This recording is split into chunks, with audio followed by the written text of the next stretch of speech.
What's going on, everyone? Samson here. Welcome back to my YouTube channel. And this is just I know this is a quick intermission from the Euro break, and this is just about the latest updates that's happening at Liverpool currently.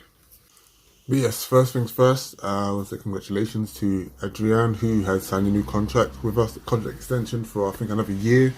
I think this is an agreement that he has been demoted to a third choice keeper with Kelleher, Queen Kelleher getting promoted as the second choice keeper. So congrats to him. He was very helpful and instrumental in the 2019-2020 season, the season that we won the league, especially when Alisson got injured.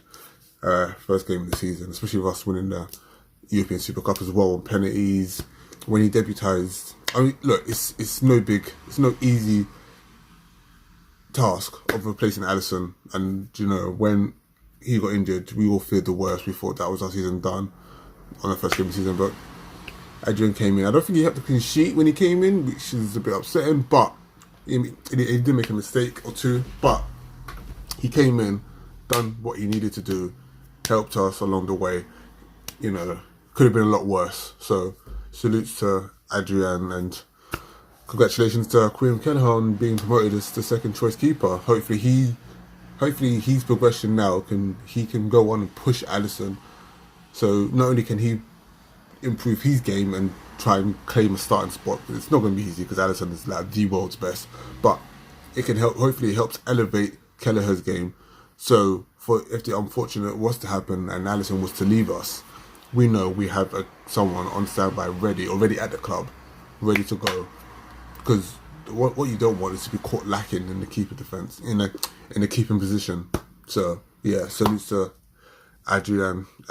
Secondly, the fixtures are out.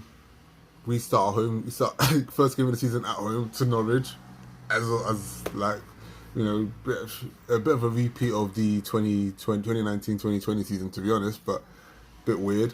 And now with all these rumours of us being linked with Luis Suarez, the Liverpool fan base are all just waiting now for the news that Suarez is signed, because Suarez clearly loves to score against Norwich, which proof is in the pudding. The evidence is there. It's in the record books. It's in the history books. It's there. So yeah, we start a home game against Norwich. I think we got Chelsea, third game of the season.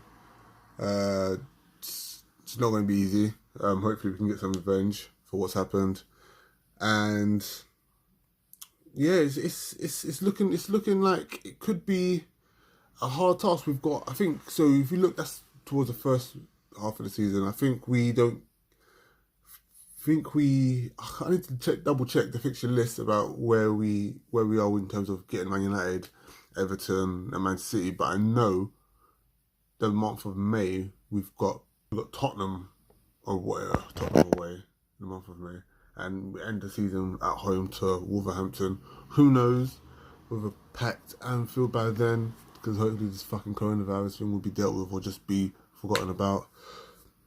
Come the end of May, at home, Wolverhampton, we could be seeing the Jordan Henderson shuffle once again. Who knows? And this time we can properly celebrate. I mean, it's only right? We were robbed of the celebrations last season, in 2020. Let's not be robbed of it in 2022. I feel like it's rightfully deserved, and we can finally reclaim our throne as the best team in England. So. But yes, the fixture list, I don't know.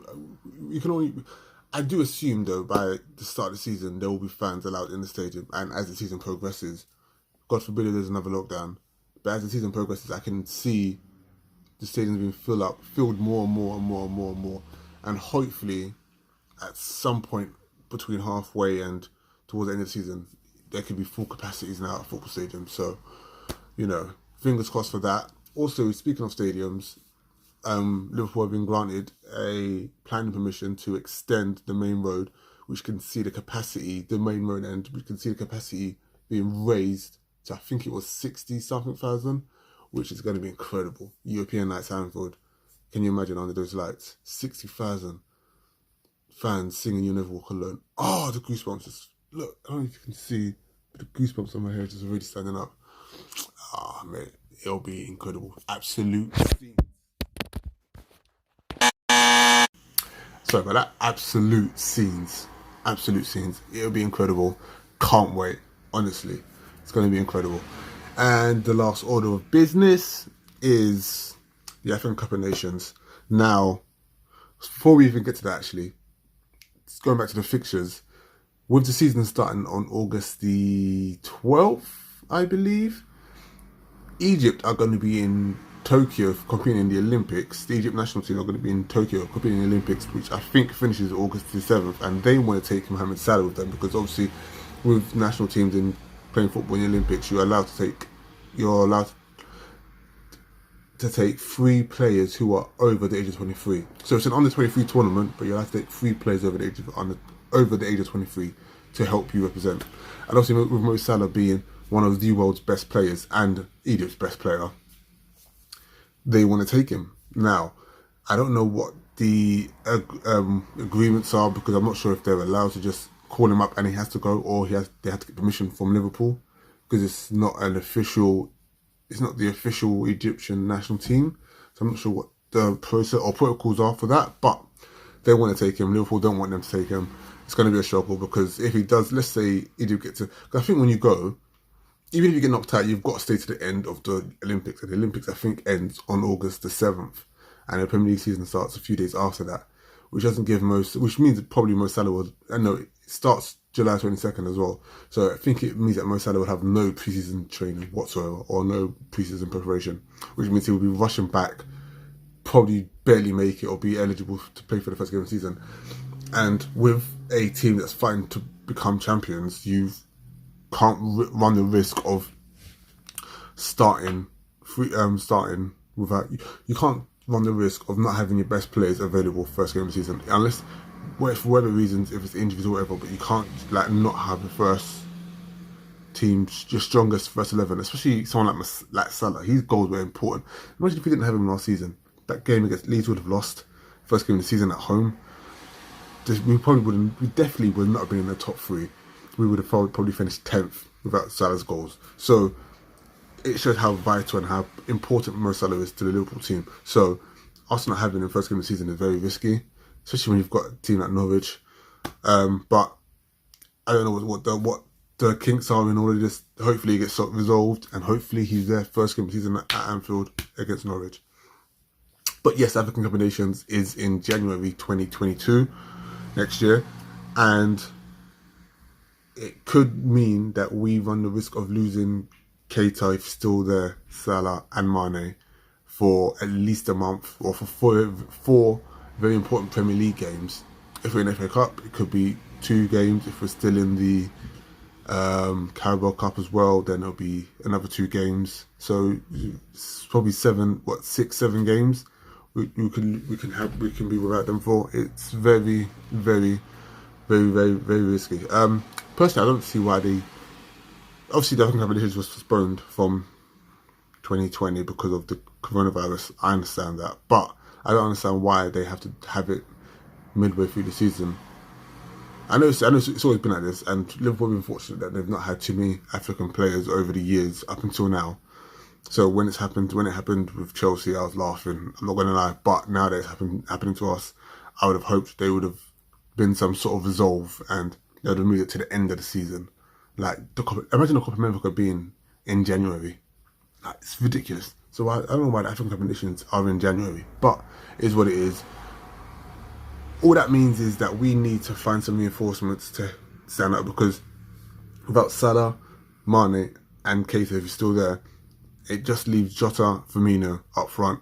Hopefully Origi, Shaqiri are all gone. It just leaves those 2 in attack. If we don't bring in reinforcements, then we're screwed. If we do bring in reinforcements, they clearly can't be of African descent just for the fact that we run the risk of being caught short even more.